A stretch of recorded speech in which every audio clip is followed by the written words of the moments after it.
अशोक वाटिका में अजीब सी शांति थी, जैसे यह स्थान युद्ध से बाहर रखा गया हो। माता सीता मौन बैठी थी, पर वह मौन निर्बल नहीं था। वह ऐसा मौन था जो आने वाले विनाश को डरा देता है। तभी पत्तों के बीच कदमों की आहट हुई। यह कदम तेज नहीं थे। युद्ध भूमि से लौटता हुआ रावण अब वैसा नहीं था जैसा वह कभी हुआ करता था। उसके शरीर पर चोटें थी, पर उससे भी गहरी चोट उसके अंदर कहीं लगी थी। रावण अपने कक्ष में अकेला खड़ा हुआ था। चारों ओर मौन था, पर उस मौन में असंख्य प्रश्न गूंज रहे थे।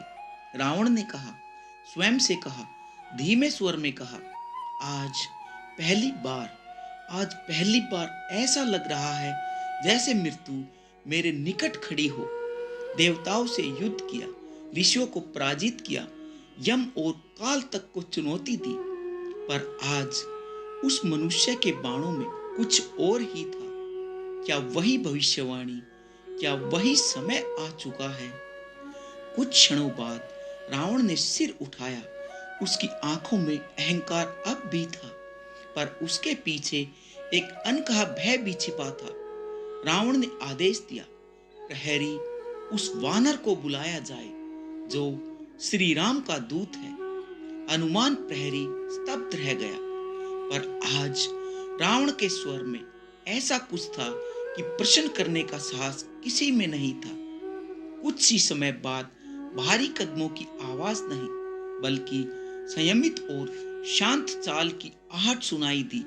हनुमान वहां खड़े हुए थे। उनके मुख पर न क्रोध था, न भय, केवल स्थिरता थी, जैसे पहले से जानते हो कि यह क्षण आना ही था। रावण ने हनुमान की ओर देखा। कुछ पल तक वह कुछ नहीं बोला। फिर रावण ने कहा, वानर, आज मैं तुम्हें दूत नहीं समझ रहा। आज मैं तुम्हें उस शक्ति का प्रतिनिधि मान रहा हूं जो मेरे अंत का कारण बनने वाली है। हनुमान जी शांत रहे। उनकी दृष्टि करुणा से भरी हुई थी, पर उसमें कोई दया याचना नहीं थी। हनुमान ने कहा, हे लंकेश्वर, जिसे आप अंत समझ रहे हैं वह वास्तव में केवल एक परिणाम है। कारण तो बहुत पहले ही जन्म ले चुका था। रावण के मुख पर एक तीखी मुस्कान उभरी, पर वह मुस्कान खोखली थी। रावण ने कहा, परिणाम, तुम मनुष्य के दूत हो। वानर, परिणाम की बात मुझे मत बताओ। मैं वेदों का ज्ञाता हूँ, शास्त्रों का रचयिता हूँ। मैं जानता हूँ कि धर्म और अधर्म क्या होता है। हनुमान जी ने कहा, अगर आप जानते अवश्य हैं लंकेश्वर, पर जानना और स्वीकार करना, यह दोनों एक नहीं होते। यह वाक्य रावण के हृदय में कहीं गहराई तक उतर गया। कुछ क्षण रावण मौन रहा। फिर रावण ने कहा, तो सुनो हनुमान, आज मैं तुम्हें इसलिए बुलाया हूं क्योंकि पहली बार मुझे लगा कि मेरी शक्ति मेरे हाथ से फिसल चुकी है, और जब शक्ति चली जाती है तब ज्ञान की आवश्यकता पड़ती है। हनुमान जी ने कहा, ज्ञान तब फल देता है जब अहंकार उसका मार्ग न रोके। रावण की आंखें क्षण भर के लिए जल उठी। रावण ने कहा, अहंकार, क्या मैं अकेला हूं जो अहंकारी हूं? क्या तुम्हारे राम अहंकार से मुक्त है? क्या वे स्वयं को धर्म का एकमात्र वाहक नहीं मानते? हनुमान जी ने गहरी सांस ली। हनुमान जी ने कहा, श्री राम स्वयं को नहीं, धर्म को सर्वोपरि मानते हैं, और यही अंतर है आप में और श्री राम में। रावण ने अपना सिर झुका लिया। यह दृश्य लंका ने पहले कभी नहीं देखा था।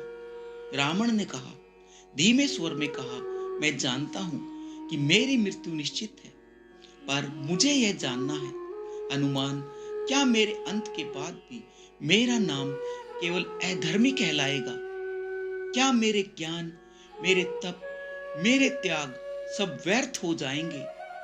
हनुमान जी की दृष्टि और भी गंभीर हो गई। हनुमान जी ने कहा, लंकेश्वर, आपका ज्ञान अमूल्य है, पर ज्ञान जब अधर्म का सेवक बन जाए तो वह स्वयं को ही नष्ट कर देता है। आपका नाम इसलिए नहीं डूबेगा, बल्कि इसलिए कि आपने शक्ति को धर्म से ऊपर रखा। रावण की आंखों से एक क्षण के लिए आंसू उतरने को हुए, पर वह तुरंत संभल गया। रावण ने कहा, तो क्या मेरे लिए कोई मार्ग नहीं बचा? क्या मृत्यु से पहले भी कोई प्रायश्चित संभव नहीं? हनुमान जी ने शांत स्वर में कहा, मार्ग हर समय होता है, पर मार्ग पर चलने का साहस हर किसी में नहीं होता। रावण ने हनुमान जी की ओर देखा।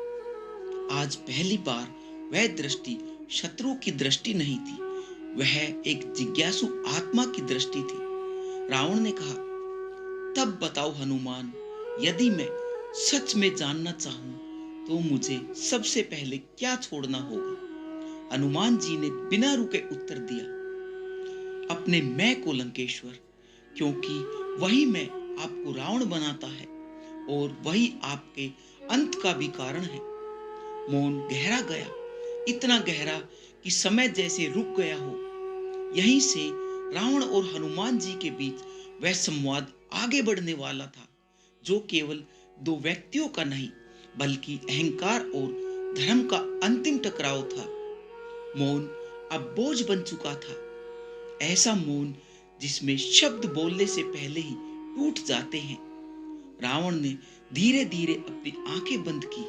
उसका स्वर अब आदेश देने वाला नहीं था, वह स्वर किसी ऐसे व्यक्ति का था जो जीवन में पहली बार अपने ही अंदर झांक रहा हो। रावण ने कहा, तुम कहते हो मुझे अपना मैं छोड़ने को, पर क्या तुम जानते हो हनुमान, यह मैंने यूं ही नहीं गढ़ा। इसी मैंने मुझे अपमान से उठाकर त्रिलोक का स्वामी बनाया।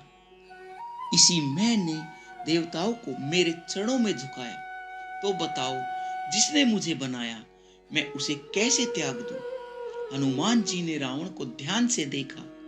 उनकी दृष्टि में कोई तर्क ही नहीं था, केवल एक सत्य था। हनुमान जी ने कहा, जिसने आपको बनाया वही आपको बांध भी रहा है। लंकेश्वर, जिस दिन मैं साधन था उस दिन वह शक्ति थी, पर जिस दिन मैं लक्ष्य बन गया वह बंधन बन गया। रावण की उंगलियां अन्यास ही मुट्ठी में बदल गई। रावण ने कहा, तुम्हें क्या लगता है वानर, मैं यह सब नहीं समझता। मैं जानता हूं कि मेरा पतन क्यों निश्चित है। मैं सीता का हरण मैंने जीवन की सबसे बड़ी भूल की थी, पर क्या तुम यह जानते हो कि उस क्षण मेरा विवेक क्यों मौन हो गया था? हनुमान जी कुछ नहीं बोले, क्योंकि वे जानते थे यह प्रश्न उत्तर नहीं स्वीकार चाहता है।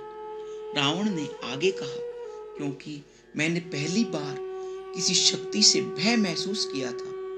वह शक्ति सीता नहीं थी, वह राम थे। और जब कोई अहंकारी व्यक्ति किसी से भय खाता है तो वह उसे नष्ट नहीं, अपने अधीन करना चाहता है। हनुमान जी ने कहा, और वही क्षण था जब आपने युद्ध नहीं, अपने ही अंत को आमंत्रण दे दिया। रावण ने कड़वाहट भरी हंसी ली और रावण ने कहा, तुम्हारे राम वे मौन में भी युद्ध कर जाते हैं। उनकी शांति मेरे सारे शस्त्रों से अधिक भयानक है, और यही कारण है हनुमान कि आज मैं तुमसे मिलने के लिए आया हूं। हनुमान ने पहली बार आए रावण से प्रश्न किया। हनुमान ने कहा, आप क्या जानना चाहते हैं लंकेश्वर?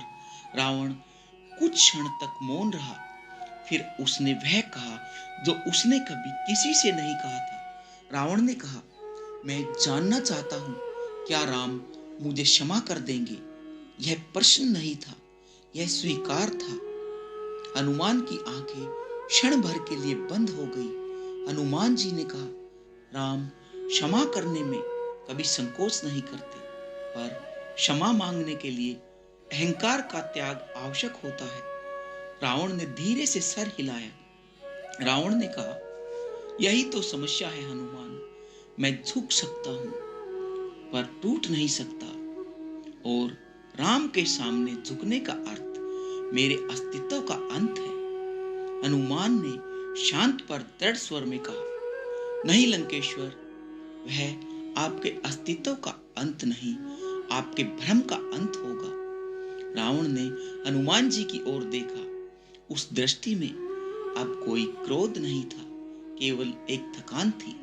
रावण ने कहा, यदि मैं राम के पास जाऊं तो क्या वे मुझे राजा के रूप में देखेंगे या केवल एक अपराधी के रूप में? हनुमान ने कहा, वे आपको एक ऐसे विद्वान के रूप में देखेंगे जिसने देर से ही सही पर सत्य को पहचान लिया।